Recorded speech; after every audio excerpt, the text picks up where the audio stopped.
رومی سپہ سالار مہان کا سارا دن ٹیلے کی چوٹی پر گزرا۔ اس نے اپنی آنکھوں سے لڑائی کا نظارہ کیا۔ شام کے دھندلکے میں ٹیلے سے اترا اور اپنے خیمہ میں آیا۔ جبلہ کی شکست پر متردد و پریشان تھا۔ مجاہدین کی تیغ زنی پر حیران تھا کہ جبلہ کی شکست خوردہ فوج کیمپ میں پہنچ گئی اور جبلہ قیدی مجاہدین کے ساتھ خیمے میں داخل ہوا۔ مہان نے نہ چاہتے ہوئے بھی اسے خوش آمدید کہا اور لڑائی کی کیفیت پوچھنے لگا۔ مہان: شاہ غسان بتائیے آج کا دن کیسا گزرا؟ جبلہ: 60 مجاہدین سے مقابلہ ہوا جن میں سے 5 گرفتار ہوئے۔ مہان: 60 سے 60,000 کا مقابلہ کون یقین کرے گا؟ جبلہ: یہ 60 جوان سارے اسلامی لشکر کے سردار اور بہادری میں ضرب المثل تھے۔ مہان: ضرب المثل رہیں لیکن 60,000 کے سامنے 60 آدمیوں کی کیا اوقات ہے؟ جبلہ: یہ غسانیوں کا ہی دم تھا کہ ان سے لڑے اور 5 کو گرفتار کر لائے۔ مہان: میرا خیال تھا کہ لوہے کو لوہا کاٹے گا، تم بھی عرب وہ بھی عرب، مگر تم سے کچھ نہیں ہو سکا۔ جبلہ: کچھ بھی نہیں ہو سکا کا کیا مطلب؟ ان 60 سے لڑنا ہمارے بہادروں کا کارنامہ ہے۔ تمہارا سارا لشکر ہوتا تو آدھے دن میں شکست کھا کر بھاگ نکلتا۔ مہان: کیا ہمارے جوان عورتیں ہیں یا بزدل ہیں؟ یہ تم نے کیا کہا؟ جبلہ: میں نے سچ سچ بیان کیا ہے، تمہیں ان سے سامنا کرنے کی نوبت نہیں آئی ورنہ ایسی بات نہ کہتے۔ مہان: کیا تم ان سے ڈر گئے ہو؟ جبلہ: ڈرنا کیسا، بہادر ڈرا نہیں کرتے مگر عربوں کی بہادری کی تعریف کرنا ہی پڑتی ہے۔ مہان: اور تمہارے بہادر کیا ہوئے؟ جبلہ: ان کی شجاعت میں بھی شبہ نہیں، انہوں نے سارا دن وہ قتال کیا کہ کوئی قوم ایسا نہیں کر سکتی۔ مہان: یہی قتال کے صبح سے شام تک 60,000 سے صرف 60 آدمی قتل نہ ہو سکے۔ جبلہ: 5 گرفتار ہیں، باقی قتل کر دیے گئے ہیں۔ مہان: پھر تمہارے لشکر کے پیچھے تلواروں کی چمک کیسی تھی؟ جبلہ: معلوم ہوتا ہے کہ ان میں سے چند ایک قتل ہونے سے بچ گئے۔ مہان نے قیدی مجاہدین کی طرف دیکھ کر کہا، یہ تو بڑے کمزور دکھائی دیتے ہیں، لڑتے کیسے ہوں گے؟ جبلہ: عرب دیکھنے میں ایسے ہی نظر آتے ہیں مگر لڑائی میں شیر ہیں۔ اگر ان کے گھوڑے زخمی نہ ہو جاتے اور ان کی تلواریں اور نیزے ٹوٹ نہ جاتے تو یہ کٹ مرتے مگر گرفتار نہ ہوتے۔ مہان: تو گویا تم نے نہتوں کو گرفتار کیا ہے۔ جبلہ: ان کے نیزے اور تلواریں بھی تو ہم نے ہی توڑی ہیں۔ مہان: اسلامی لشکر میں سب سے بڑا دلیر، شجاع اور جنگجو کون ہے؟ جبلہ: خالد بن ولید۔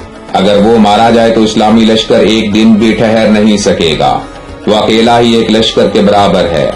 عربوں کی فتوحات کا صحرا اسی کے سر ہے، وہی کنسرین کے حاکم کا قاتل ہے، مسلمان اسے خدا کی تلوار کہتے ہیں۔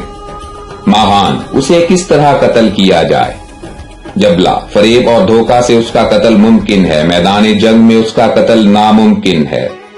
مہان: اگر ایک آدمی کے قتل سے یہ بلا ٹل سکتی ہے تو اسے ٹالنا چاہیے۔ جبلہ: فریب کی شہرت ہماری تمہاری شہرت پر دھبا ہوگی۔ مہان: اگر ہم فریب سے کامیاب ہو جائیں تو بدنامی کی پرواہ نہیں، یہ بتاؤ کہ اسے فریب کے جال میں کیسے پھنسایا جائے؟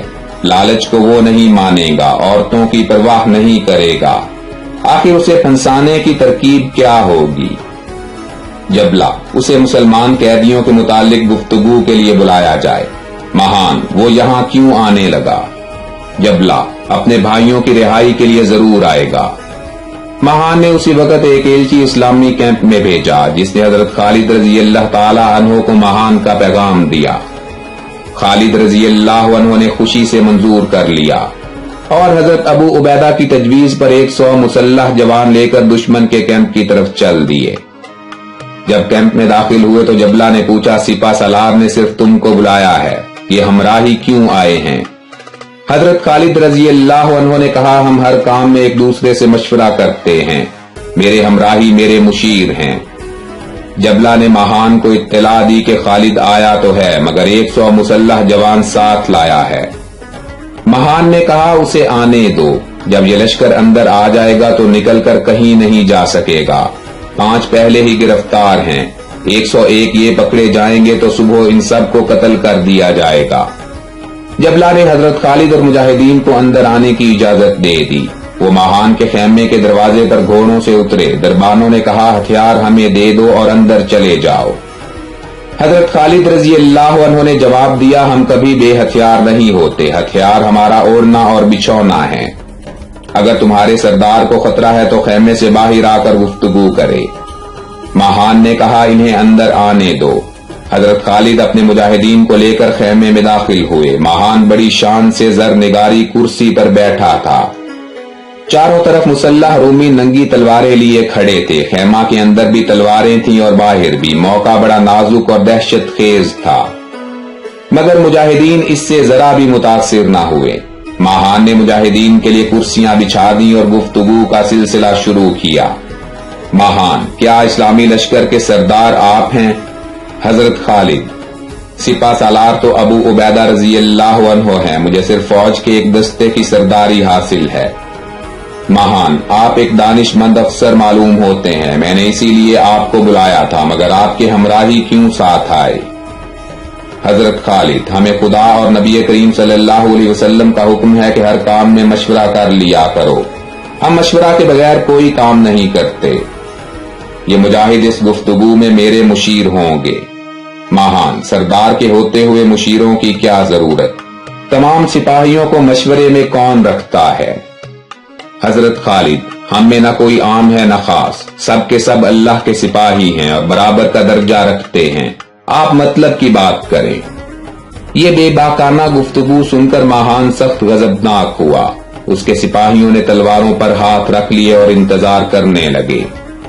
حضرت خالد رضی اللہ عنہ نے یہ کیفیت دیکھی تو فوراً چھلانگ لگائی اور ماہان کے سر پر کھڑے ہو گئے.